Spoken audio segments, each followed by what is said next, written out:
I took a deep breath and mustered up the courage to enter the ominous-looking motel. The peeling paint and flickering neon sign did nothing to ease my apprehension. But it was already late at night, and I had nowhere else to go. I had been driving for hours and was exhausted. I just wanted a place to rest my head and continue my journey in the morning. But when I stepped into the dimly lit lobby, the atmosphere felt eerie.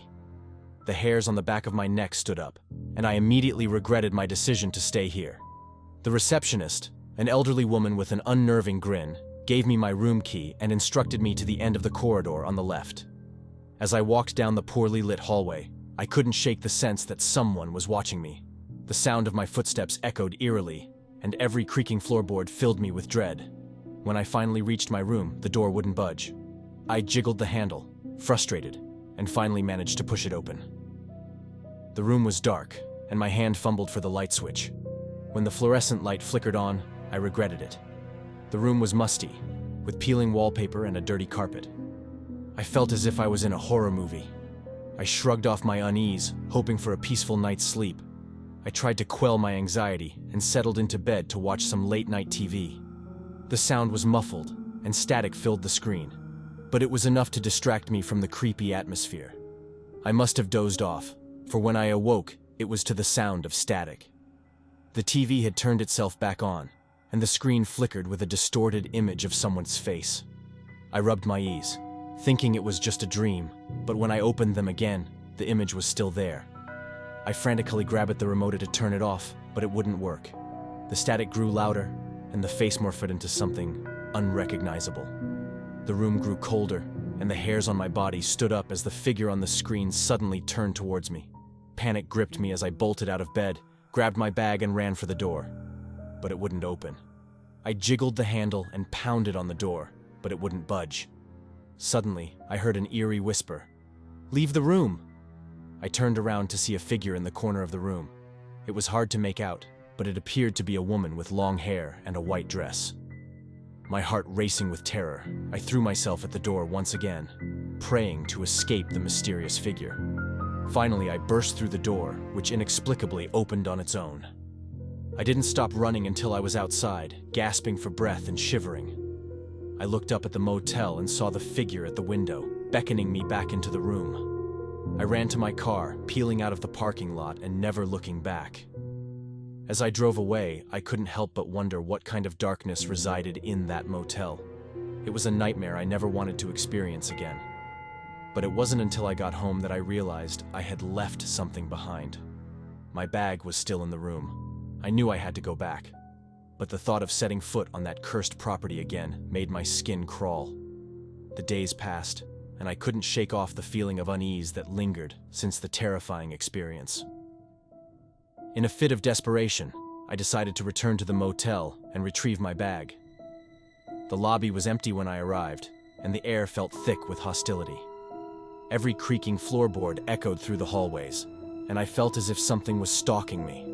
I retraced my steps to my old room, and as I got closer, the whispers were back.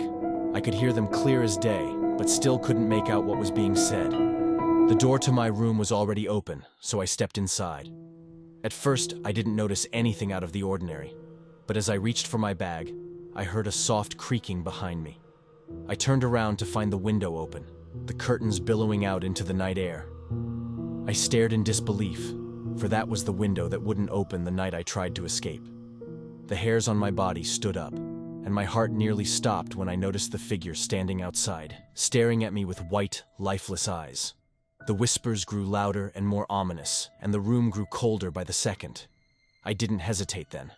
I ran out of that cursed motel, never to return again. But even to this day, I swear I can still hear the haunting whispers from the motel, calling me back to a realm of endless terror. I had been driving for hours, on my way back from a camping trip in the mountains. It was getting late, and I was beginning to feel the effects of exhaustion. I spotted a small motel on the side of the road and pulled in, hoping for a decent night's rest. The motel was old and decrepit, with a faded sign and peeling paint on the walls. I shrugged off my unease and went inside. The lobby was dimly lit, and the air smelled of mildew and dust. The receptionist was a middle-aged man with an unkempt beard and a raspy voice. He gave me my room key and told me to head down the hallway to the right.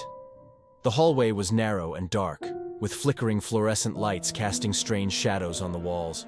I could hear creaks and groans coming from somewhere deep within the building, which made me uneasy.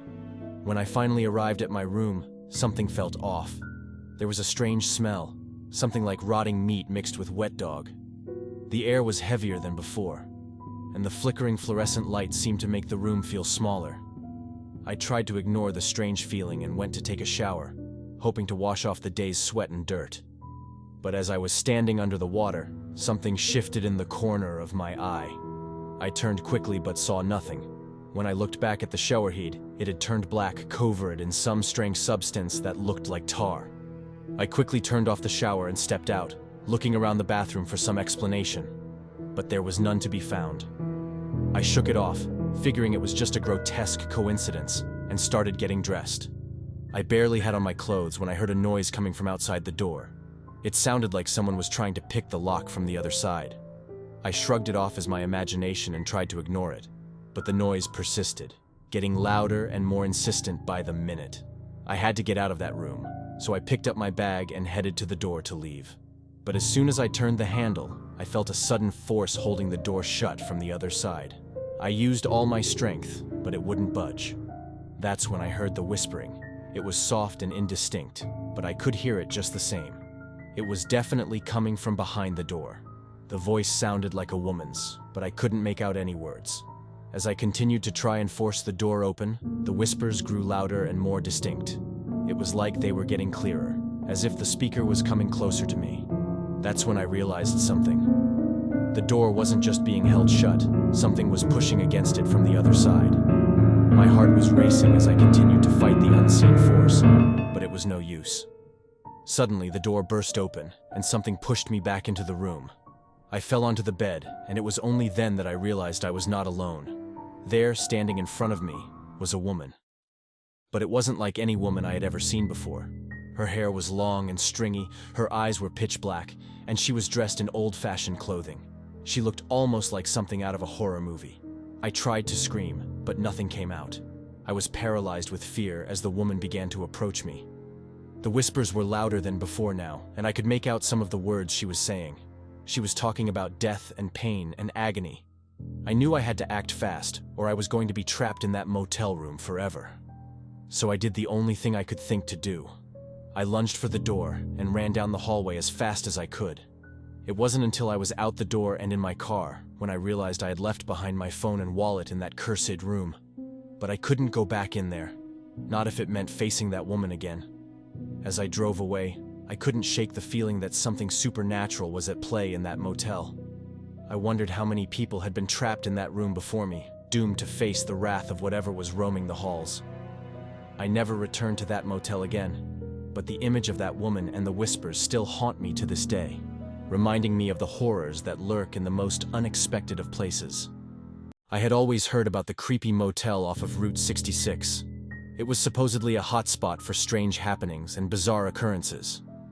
Of course, being an adventurous person, I decided to check it out. Little did I know what horrors awaited me. As soon as I arrived, I knew that this motel was different. The once brightly painted sign was dingy and uninviting. The neon light flickered on and off, casting an eerie red glow over the parking lot. The only sound I could hear was the soft hum of a distant car engine. I parked my car in front of the motel and walked up to the front desk. The clerk was an odd-looking man with an unnerving smile. A shiver ran down my spine. "Welcome to Desert Oasis Motel. How can I help you?" he asked. I hesitantly replied, "I'd like to rent a room for the night, please." "Of course, let me get you a key," he said, and disappeared for a few moments before returning and handing me the key. As I walked towards my room, I couldn't shake the feeling of unease. The hallways were dimly lit, and the walls were stained with strange marks and splatters that looked like blood. It was quiet. Too quiet. I could hear my breathing and the soft clicking of my shoes against the linoleum floor. My curiosity got the best of me, and I peeked into one of the open doors. The room was filthy, with what looked like old bloodstains on the walls. The bed was unmade, and there were various strange objects scattered around the room. I quickly returned to my room, shaken, but also filled with a morbid curiosity. Once inside, I examined the room carefully. The bed was lumpy, and the sheets felt scratchy. The air conditioner was noisy, and there were strange stains on the curtains. The bathroom door wouldn't fully close, and the faucet dripped incessantly. I considered leaving and finding another motel, but decided to stick it out for the night. As I settled into bed, I plugged in my earphones to listen to some music, hoping it would calm my nerves. I fell asleep eventually, but my sleep was restless. Strange dreams of moaning and tapping at the door woke me several times. That's when I heard it. A soft whisper coming from the bathroom. I ripped my earphones off and tried to listen. At first, I thought it was my imagination, but then I heard it again. I tried to ignore it, but it persisted. It sounded like someone was whispering my name, slowly and deliberately.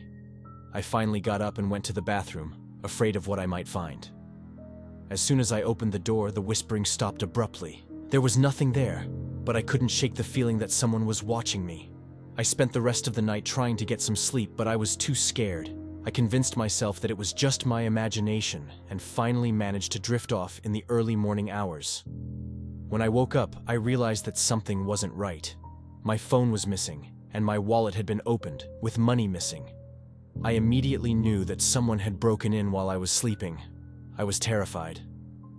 I packed my bags quickly and left the motel before anyone noticed. It wasn't until I was well on my way down the road that I realized that the keys to the room were still in my pocket. I had never returned them to the front desk. A horrible realization dawned on me. What if someone else had taken the keys? What if the clerk himself was responsible for the break-in? I felt sick to my stomach, realizing the danger I had put myself in. I never returned to that motel again, but I can't forget the sensation of being watched. I still hear whispers at night, once again, slowly and deliberately whispering my name. And every time I hear it, I'm reminded of what could have been my fate.